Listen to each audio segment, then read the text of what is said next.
regardless of the trauma or the abuse, to be brave to face it and to be whole, to be real, to be kind, to really be in the moment and do your best to be a blessing, a mitzvah to the moment as best as you can. It's not saying that you sanitize everything, but have an everything bagel, like get some seeds in your teeth. Like I just feel the joy for those simple things of being alive, being kind, especially in this kind of crazy time we live in of AI and politics, is to walk in the world as a blessing, even if things are falling apart.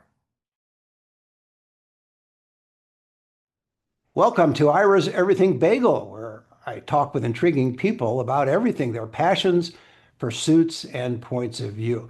Please like, share, and subscribe. It really helps the channel, and I appreciate it. Forgiveness is something we often extend to others, but how often do we offer it to ourselves? My guest today, Lena Fein, knows firsthand how difficult that can be. In her powerful memoir, Shattering the Mirror, One Woman's Journey of Healing, she shares her remarkable story of overcoming childhood emotional neglect, confronting painful truths, and ultimately finding self-acceptance and healing. We'll discuss forgiveness, resilience, and what it takes to reclaim your life and live authentically. The book is available on Amazon, Barnes& and Noble, and all the usual places. And for everything about Lena, go to shatteringthemirror.com. Shatteringthemirror.com. Follow her on Facebook and Instagram. And Lena, welcome to the show. Thank you for having me. Looking A forward to the pleasure. I want to quote from your prologue in your book, and just a little of it. And this is a quote: "When I learned that my mother had been diagnosed with stage 4 lung cancer, I was paralyzed with fear. It wasn't a dread of losing her. No, far from it. I was afraid of feeling nothing when she died." End quote. That's a pretty powerful statement and leads into a whole discussion of how you, I'll use my term rather than yours, but you've isolated yourself at that point emotionally in order to function growing up, as I think a lot of us do. And what you did is you ended up compensating through a lot of overachievement. Why did you decide to write the book after you came to this realization about your mother and why you had isolated yourself? I was 51 years old, which is a mature woman, and I didn't realize it at the time, but my mother was so abusive that I ended up shutting down part of my heart, my deep part. And, I became an overachiever, A's in school, graduate degree, really good job, doing well at work. And I bet I was loving, but I bypassed a lot of things were from the heart out of fear that I would be shamed. And when my mother, she was diagnosed with lung cancer, and she died within a week and a half of that diagnosis. So That's it wasn't that's very long. quick. Yeah. And I actually, I remember the last meal I had with her is we had bagels. She served a whole bagels and cream cheese for breakfast with my dad. And then she started chemo, and in the middle of the chemo treatment, she couldn't tolerate it. They stopped. And within a couple days after that, she collapsed, and she was actually on her deathbed, intubated in the hospital. So all the vitriol from my mother came from her mouth, abusive words, but she couldn't talk. But I looked into her eyes, and it was if, like, for the first time, I saw eyes that had some glow to them. They looked brown, not like this pitch black, is how I used to see them. And when that happened, I something hit my heart, like as if for the first time of that's my mother. I see kindness in her eyes. I see her with her eyes making an amends. She couldn't talk. That cracked open something that had been shut for a really long time. And she died a couple of days later. And it was another 10-year journey of, oh, here's my heart. Oh, I like painting. I like watching sunsets. All these things that I had not, I was doing math equations, like it was profound.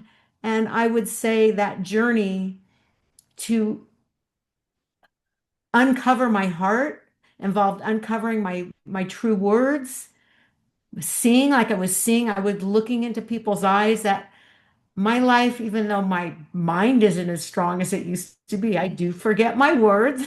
I don't think I could do the same job I could have 10 years or 20 Mhm. years ago. But I am so glad I didn't miss the opening of my heart, which made me grounded, made all my relationships everywhere better, not just with people I knew, but with strangers, walking in the world in this way that was available, um, was more important than my really good job.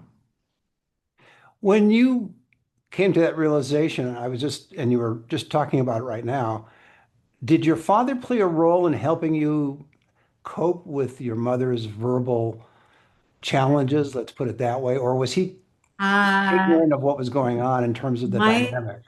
yeah, my father was an amazing father in some ways. Like my mother was a stay-at-home mom and he was traveling most of the time. So when he came home on weekends, he was the one that it was, I have three sisters, so there was four girls. Took us to the zoo when we were little to see the grandparents, to take us to amusement parks, miniature golfing, read us stories at night. That's what I remember of my father. However, when my father was the traveling salesman, that's when my mother would unleash abuse on her daughters. And when I was a teenager, it was just awful. And she would just keep going until I eventually would say, F you. And as soon as I let out that F bomb, then when my father would walk in the door, she goes, your daughter swore at me. And he would say, I don't care what your mother does. You cannot swear you're grounded for 2 weeks. Hmm. So he wasn't home for the abuse. She did it behind closed doors with each one of my sisters. I didn't witness my sister's abuse. It was always one-on-one, kind of like Nurse Ratched and One Flew Over the Cuckoo's Nest. Like she waited till the doctors went away and she'd abuse the patients when she was alone with them. I felt the same way, hopeless, angry, and this behavior of my mother's really persisted until she was on her deathbed. And Well, I believe go ahead. she was 76. Did you, She, but here's the question. You had, I understand the role of your father. You also had the other siblings, though. Did you ever compare notes and lean on each you, other for that support? is such a good question. No, Hmm. it wasn't safe to compare notes. I thought I was the bad one, the only one that got in trouble. It wasn't until our mother died that I had one sister that in high school, like she ran away and we didn't see, maybe saw her twice in 40 years. Hmm. So I didn't know what was going on with that one sister. I didn't see my sisters getting abused. So I thought, oh, it's me. There's something wrong with me. I'm shameful. When our mother died, it was almost like we started having real conversations with each other. And that was also a lot of the growth, realizing it wasn't just me, that my Sure. sisters got it too. Yeah, that's quite a connection to have to make at that point as opposed to earlier on. So you felt growing up in a way isolated. Very isolated, and I adored my father. I mean, my dad did the best he could with the tools that he had, but it wasn't until after our mom died, my dad would come over to my house for dinner every night, and I really got to have real conversations with my dad and said, Dad, mom was abusive. You weren't home, but this is what she did. And he's like, I didn't know it was that bad. Hmm. You know, The book is out now and yeah. called The Shattering the Mirror. Did your sisters read it? Yes, they did. And what was their They, reaction to it? um, wow, you're brave. One of my sisters who lives in New Zealand, she wrote a memoir as well. they said, wow, you're brave. And well, when you mentioned that story about me, and I don't mention my sisters very much, I kept their stories more private. Sure. Um, they said, well, you got that little detail wrong, but you were right. So they were, um, it was interesting and very supportive. And did your father read the book? My father died 10 years after Oh, my mom. And sorry. so actually what freed me to write the book was, my father dying too. And I think that process of awakening, it was a 10-year, it was hard. I never thought I would publish. I loved to write as a little kid, and I just remember writing in my diary. I was in first or second grade, all about the time, the love of my life, the second grader who had the coolest corduroy pants. And I wrote about it in my diary, and I hid it under my bed. And the next day when I came home, my mother was standing at the door with my diary and read it out loud. And I was so ashamed. And then I thought for sure when my dad would come home, she'd tell my mother, no, it's not okay to read someone's private words. And my mother brought out the diary again in front of my sisters, and my father read the chapter about the love of my life in second grade. And that really shut me down. Oh, I'm not going to write, I'll write an engineering report, but I'm not going to ever tell anybody anything personal. So that's, to free my diary at last, or my words, my stories, and put it on the page. I was terrified I'd be shamed. And I wasn't shamed. I It wasn't shamed. it just seems a hard balance for you at that moment when she was dying to come to a realization that someone who had, in your mind, abused you in a lot of different ways verbally, at the same time was a human being and clearly had a relationship with your father, so they got along, and other relationships. It's hard to separate that out, just not to balance it so much as separate it out, because how do you deal with someone who interacts with other people, but with for you specifically, there was this abuse and this verbal abuse over many, many years. It was verbal and physical. I mean, pulling hair, throwing Oh, glasses of milk, just the whole thing. And as soon as if the doorbell would ring, she'd open the door and go, "Hi," like yeah. with her, Oh, yeah. Yeah, yeah. it was just duplicitous. Yeah. It was hard. Manipulation too. We didn't talk about it. I didn't start going to counseling until I was, married and in my 30s, and had postpartum depression. And really it required a lot of different somatic so I can get my body back. I'm glad I did the journey of healing, but it involved, somatics, using my voice, writing a lot, and forgiveness and forgiveness. And now I could honestly say I try and be in the moment and be a blessing to the moment and not a curse. Hmm. And I have forgiveness. I mean, my mother, she must have had some kind of trauma. I mean, my dad and my mom were Jewish.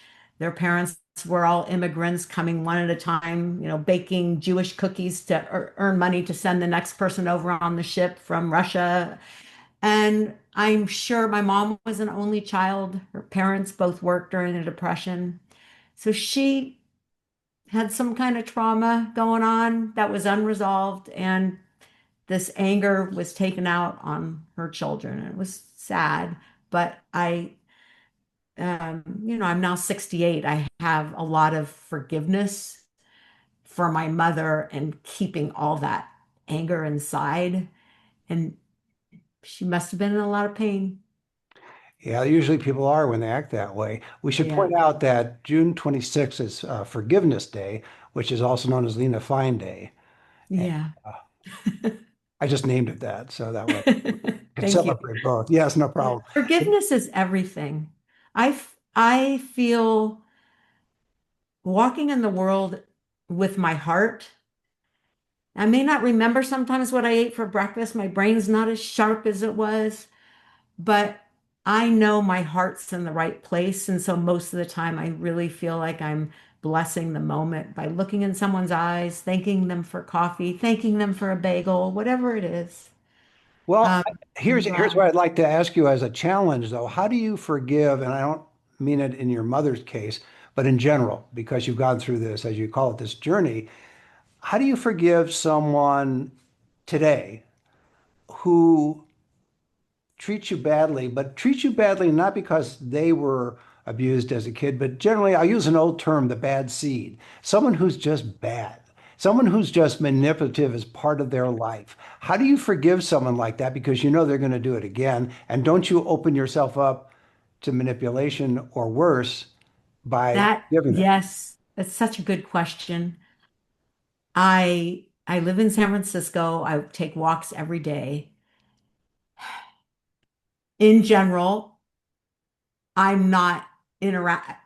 There's homeless people on the streets. I recognize them.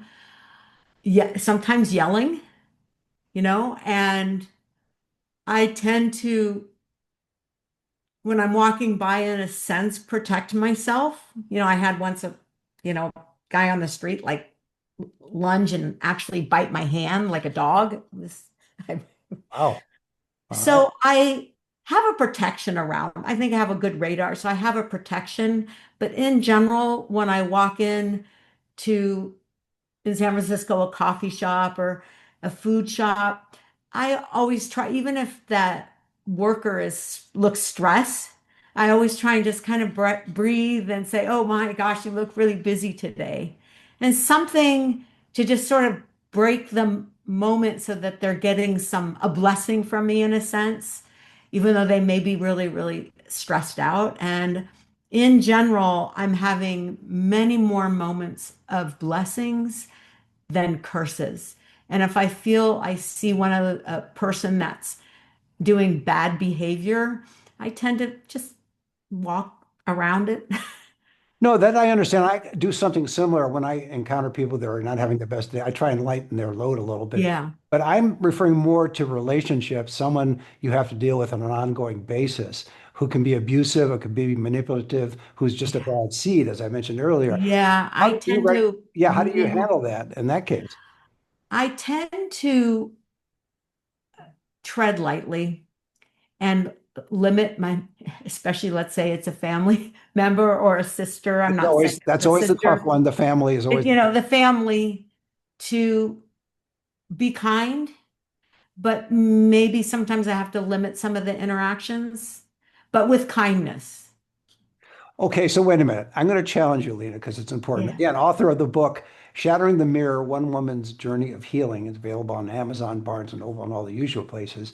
If you're dealing with someone who, whether it's a family member, a friend, whatever, you can just know they're toxic. I'm going to use that overused term, yeah, but I'll use it in this case. They're toxic. Yes, you can limit your interaction with them to protect yourself, and you can try to be kind, but don't they take advantage of that even if you're trying to limit it? In other words, if you're an annoying person, you're going to annoy somebody else regardless of whether they have barriers up, kindness up, yeah, whatever they have. So I guess what I'm trying to find out is in your discovery of how to cope in today's world and in giving forgiveness, is there part of it a practical side? In other words, yes. you mentioned it That's, earlier, you're protecting yourself, but you can't just protect yourself with kindness. If you're in a certain situation, it I sometimes think takes it's a confrontation. boundaries. Yeah, I, boundaries, but it takes a certain communication of those boundaries to someone. I guess that's what I'm trying to say. as I grew older, my mom was horrifically abusive. And she started even being abusive to especially my daughter. She had something about girls. She'd like in front, this is when my kids one of them was 2 and one of them was 4. And I remember she looked at my daughter and said, "You're a spoiled brat." And then she looked at my son and said, "And you're so nice. When I die, you're going to get all of my things." She says that. And what I had to do is limit the time I spent with my mother and limit those I never left my kids, especially my daughter, alone with my mother. Did She you did. she didn't change. She still Pretty same. had this thing of horrifically, especially verbally abusive language. I Now, guess I I, guess what I'm getting at though, Lena, is that when she did that, at that moment, those are your kids she's attacking verbally. and I'd Did, say, did you I'm step in leaving. and say stop? I'd say stop. And if she kept going, I'd take the kids and go home. And would I the had to like limit the interaction. right, I just refused. And I would not let my kids stay overnight there. right. No, Would the light bulb go on in her head when you intervened that way? So no, that she was always super, God, you're asking good questions. that's what I'm here for, She Lena. was always relentless, Yeah, like this dog with a bone that right. she would not let go. And I would end up like we would be at a restaurant. I'd pick up my kids and walk out of the restaurant if she started doing that. And so But I had power in that way. yeah, but That she never learned from what you did behaviorally to maybe modify her behavior. She was always no, going to keep. because she just kept going. It Yeah, really, really sad. I don't know if there was a illness there, right, whether it's bipolar, I don't know, but it was relentless abuse. Usually, if you were the one in the room with her or my daughter, and oh my gosh, she's not in my life anymore. You right. know, I have great kids who now I have grandkids that are 2 and 4, and they're like, they're in the Pacific Northwest. I'm in San Francisco and I fly and see them every couple of months. And they're like, more Nana, more Nana. I just, I don't have that. I just don't criticize. I might make a suggestion, but my mom was just relentless in Yeah. how cruel she was, especially to girls. How long did it take you to write the book once you realized that you wanted to write the memoir? What was it? I guess the first part of the question would be what made you decide to write the memoir? And then two is how long it took. One is You more know, procedural, but part I'm of this awakening, and I was working in high tech, was I started as I was opening my heart, really like like hearing music for the first time, dancing for the first time. So I started having events in my home that represented the arts, mostly women, and I'd have musicians come in. It was wonderful. And somebody recommended this author that did writing circles. Well, she did a writing circle in my home, and you did a free write about anything. And her rules were um, if you wish to read your passage, you can. And the listeners are not allowed to do any shaming. That they can say, wow, when you wrote that, this is how it made me feel. And that was like the opposite of what my mom did regarding my diary. That started the journey. I didn't think I was going to write a book of starting to write, take some writing courses and be more brave, like read out loud a chapter in class. I got braver and braver, basically. And I still was terrified to publish, but I did. But in general, the shaming that came from my mother just hasn't happened right. from the readers. I talked to you earlier about talking or sharing the book with your sisters and their reaction. What about your kids? They're adults now, right? My daughter, she heard some of my early chapters and she was the one, Mom, that's amazing. Keep going. And Oh, she read okay. the She whole encouraged book and you. Okay. she's amazing. My son, who's in his 30s, like, nope, not going there. And I don't blame him, like we're having some vagina monologues in my book. Right. And Exactly. so I get it. It's not the average reader really is. It's actually the highest category is 60s and and up women readers because I think we had a particular type of trauma where our parents didn't have the schools. This is in the day where teachers, if you mispronounce a word, could pull your hair. You know, it was a, abuse still exists, but it was in that day, no one talked about it when I was growing up. So it was a Right. little bit different. It was just, Yeah. yeah, it was just, and there was no social media. And No, and there was no one to talk to. And, oh, no, exactly. How long did it take you to write the book? I would say it took me a good 10 years from when I started, but it was stop start. Oh, yeah. Oh, this is just, and then and then I just did it and didn't know what was going to happen. And my first podcast, I was terrified and now I'm relaxed and it feels good. I'm glad I did it. No, rightly so. Anytime anybody can finish a book, in my opinion, that's huge. Congratulations, because it's a lot of work. It's not just simply writing an article. It's a lot more involved in that, Yeah. whether it's fiction or nonfiction, it doesn't matter. Well, when you finished the book and you read it again for the probably 100th time, because you Yeah. clearly have to read drafts and redrafts, and draft number 10 is different from draft number one. When you had the finished product and you read it just to make sure everything was still good, did anything pop into your head that made you realize, oh, I didn't think about that, even though I wrote about it, but it didn't make an impact until I've just read it now in the book? I think what happened to me the more I read the book,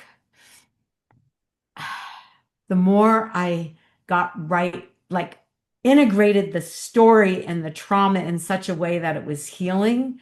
So now when I read it, I'm like, oh, it's not like I'm disassociating from it, but that I've absorbed it. But my way of walking in the world is different because I'm really relaxed. I'm not like, oh, I have to cover that up. I have to have a smile. Hi, how you doing today? When I feel grumpy, I feel like I'm just being authentic, not afraid that someone's gonna, pull my hair or bite I'm brave. I'm courageous enough to be who I truly am. And that for me is priceless. It's everything, Do you, really. do you find that it has helped you, now that the book is out, helped you with current relationships? Yes. Yes. Like every single one of my relationships, including with my kids, friends I've had girlfriends since like first grade. Every single one of those relationships, it wasn't bad, got better because I'm more here. I'm more available. I'm more relaxed. I'm not as hyper vigilant. I'm not running around doing all these tasks. I'm retired and I'm like, oh, my days feel so full. Just walking out in San Francisco and smiling at somebody. I know so many people that I walk by in my neighborhood. My sister lives down the street. In the past, I would have been really, really busy doing some task. And now I'm kind of let go of all that. I'll still do some things, but it's more relational. And Mhm. I'm so glad, like, it's never too late at 68 that I didn't miss the memo that I had this time to Mhm. be real and not hold back my voice. So I feel like I'm showing more of myself in a way that feels good. It's not like fake nice. It's just here I am. That feels really good. Before I let you go, what do you want people to take away from reading your book? I know we've talked a lot about it, the book Yeah. itself, but is there one thing you'd like people to take away from the book? That regardless of the trauma or the abuse, to be brave to face it and to be whole, to be real, to be kind, to really be in the moment and do your best to be a blessing, a mitzvah to the moment as best as you can. It's not saying that you sanitize everything, but have an everything bagel, like get some seeds in your teeth, like I just feel the joy for those simple things of being alive, being kind, especially in this kind of crazy time we live in of AI and politics, is to walk in the world as a blessing, even if things are falling apart. To just, I think that's what it's all about. And I'm glad I didn't miss the memo. I mean, I could have been passable, but I'm glad I'm definitely in the moment with my full heart. Well, that's a great way to leave it. My guest has been Lena Fein. She's author of Shattering the Mirror, One Woman's Journey of Healing. It's available on Amazon, Barnes& and Noble, and all the usual places. And for everything about Lena, you can go to shatteringthemirror.com, shatteringthemirror.com. Follow her on Facebook and Instagram. And Lena, thanks for being on the show. Thank you so much. And join us every Thursday for a new schmear on Ira's Everything Bagel.